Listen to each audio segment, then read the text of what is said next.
नमस्कार। आज हम प्रबंध लेखापाल अथवा नियंत्रक के कार्य, फंक्शंस ऑफ मैनेजमेंट अकाउंटेंट और कंट्रोलर, इस विषय पे चर्चा करेंगे।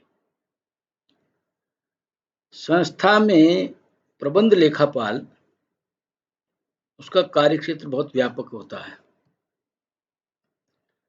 उसके कार्य संस्था में उसकी स्थिति, उसकी नियुक्ति की शर्तें, प्रबंध के साथ हुए समझौते, उसकी व्यक्तिगत योग्यता और क्षमता इन पर निर्भर करते हैं।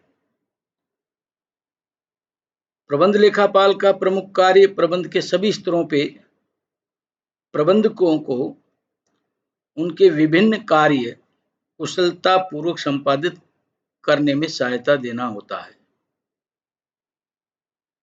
अमेरिका की कंट्रोलर्स इंस्टीट्यूट ने प्रबंध लेखापाल या यूं कहें नियंत्रक के 7 सूत्री कार्य बताए हैं। उनमें सबसे पहला है नियंत्रण के लिए नियोजन। व्यावसायिक क्रियाओं पे नियंत्रण के लिए प्रबंध जो भी योजनाएं बनाता है वो एक एकीकृत योजना बनाता है, उन विभिन्न योजनाओं को समन्वित करता है और उनको लागू करता है।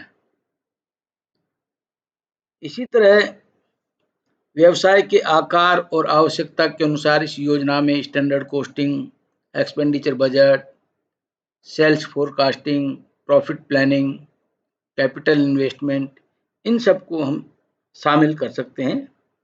और साथ ही साथ इसमें योजना का किस प्रकार से क्रियान्वयन होगा, तो उसकी जो भी आवश्यक कार्यविधि होती है उसको भी इसके अंतर्गत हम उसके कार्यों में शामिल करते हैं। दूसरा है सूचना देना एवं व्याख्या करना। तो दूसरे रिपोर्टिंग एंड इंटरप्रिटेशन। जो भी वास्तविक परिणाम हमारे सामने आते हैं उनकी जो हमने कार्यकारी योजनाएं अनुमोदित की थी और क्या प्रभाव आए हैं, इन सब की प्रबंध के सभी स्तरों पर और व्यवसाय के स्वामी हैं उनको भी परिचालन के परिणामों की व्याख्या करके उनको इनके बारे में सूचना दी जाती है। इस हेतु लेखांकन नीति का निर्धारण, लेखांकन एवं पर्यवेक्षण प्रणालियों और कार्यविधियों में समन्वय, अपेक्षित सांख्यिकीय समंक एवं विशेष प्रतिवेदनों की इसमें तैयारी शामिल है। तो सूचना एवं व्याख्या के अंतर्गत ये सारी बातें आती हैं। इसके बाद में तीसरा जो उसका कार्य है मूल्यांकन एवं परामर्श, इवेल्युएशन एंड कंसल्टेशन। तो व्यवसाय के जो उद्देश्य हैं उनकी वैधता, इन उद्देश्यों की प्राप्ति हेतु जो भी नीतियां, संगठन रचना बनाई गई हैं और कार्यविधियों की प्रभावशीलता क्या रही है उसका मापन इसके अंतर्गत किया जाता है। और इस संबंध में प्रबंध को सूचित करना भी प्रबंध लेखापाल का एक कार्य है। इसके लिए उसको प्रबंध, सभी स्तर के प्रबंध, चाहे उच्च स्तरीय हो, चाहे मध्य स्तरीय हो, चाहे निम्न स्तरीय हो, सभी प्रकार के जो प्रबंधक हैं, प्रत्येक प्रकार के प्रबंध से संबंधित प्रबंधक, उनके साथ भी वो परामर्श करना चाहिए उसको।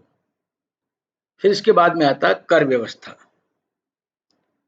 तो संस्था की जो भी कर नीतियां हैं और कार्यविधियां हैं उनका सबका निर्धारण करके उनको लागू करना है। यानी संस्था के लिए टैक्स प्लानिंग ये उसको करना चाहिए और इसके द्वारा जब वो कर नियोजन करता है तो वैध रूप से संस्था का जो कर का दायित्व है वो किस प्रकार से कम हो, टैक्स प्लानिंग के द्वारा ये भी उसके कार्यों में सम्मिलित किया जाता है। इसके बाद में आता है सरकारी एजेंसियों को सूचित करना, रिपोर्टिंग टू गवर्नमेंट एजेंसीज। क्योंकि कानून के अंतर्गत जो भी सरकारी एजेंसियां हैं उनको समय समय पर कानून की पालना के संबंध में सूचनाएं भेजना आवश्यक रहता है। अगर वो सूचनाएं समय पर नहीं भेजी जाती हैं तो सरकार की जो भी विभिन्न एजेंसियां हैं उनके द्वारा दंड के प्रावधान भी रहते हैं।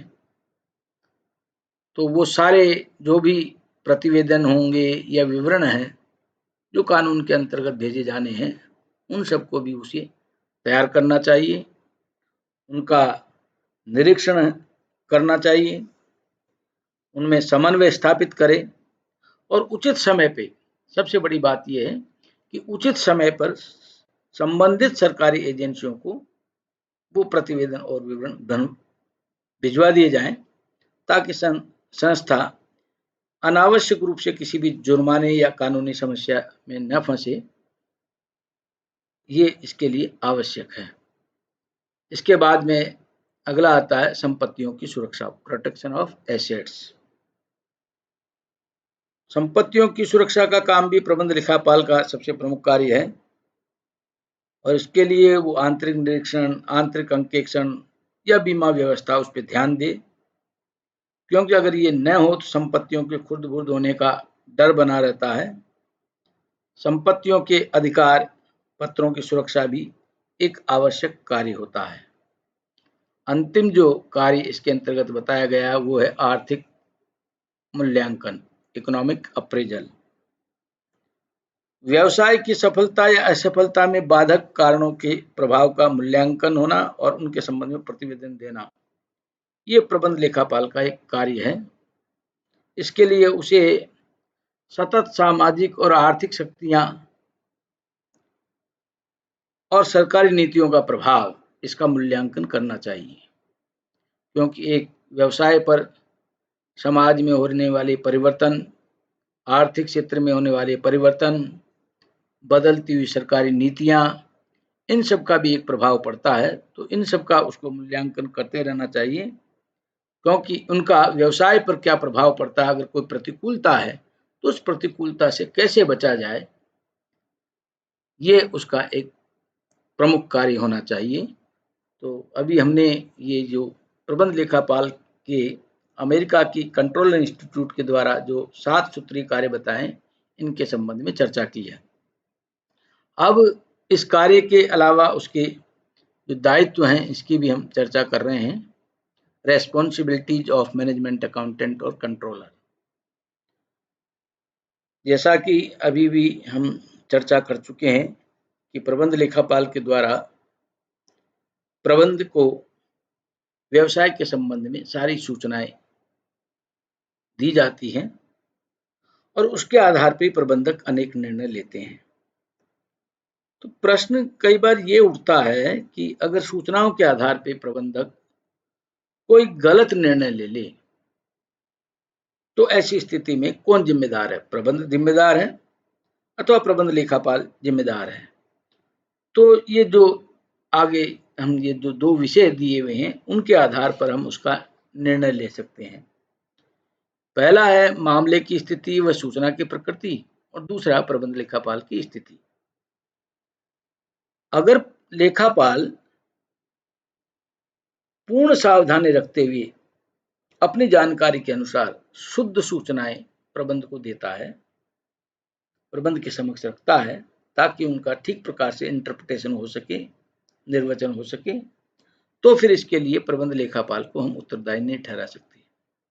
लेकिन अगर उसके द्वारा प्रदत्त सूचनाएं त्रुटिपूर्ण हैं, अशुद्ध हैं, पक्षपातपूर्ण हैं, तो फिर गलत निर्णय होने के लिए उसे उत्तरदायी ठहराया जाएगा। इसी तरह उसकी स्थिति क्या है कि अगर केवल सूचना प्रेषित करने की ही जिम्मेदारी है तो गलत निर्णय के लिए उत्तरदायी नहीं है। जैसा कि हम पहले वाले में कह चुके हैं कि वह सूचनाएं ठीक प्रकार से लेकिन प्रेषित करे, गलत सूचनाएं नहीं दे। अगर वह केवल सूचना प्रेषित करने के साथ साथ जो भी निर्णय प्रक्रिया होती है उस निर्णय प्रक्रिया में, व्यवसाय क्रियाओं के नियोजन में, नीति निर्धारण में, निर्णय में अगर प्रबंधकों के साथ सक्रिय भाग लेने तक उसकी भूमिका विस्तृत है तो उसको भी प्रबंधकीय व्यक्तियों में महत्वपूर्ण मान करके गलत निर्णयों के लिए उसको उत्तरदायी ठहरा सकते हैं। तो इस प्रकार से उसके जो भी दायित्व हैं उनका निर्धारण इन दो स्थितियों के आधार पर हम कर सकते हैं। आज की बात हम यहीं समाप्त करते हैं। धन्यवाद। नमस्कार।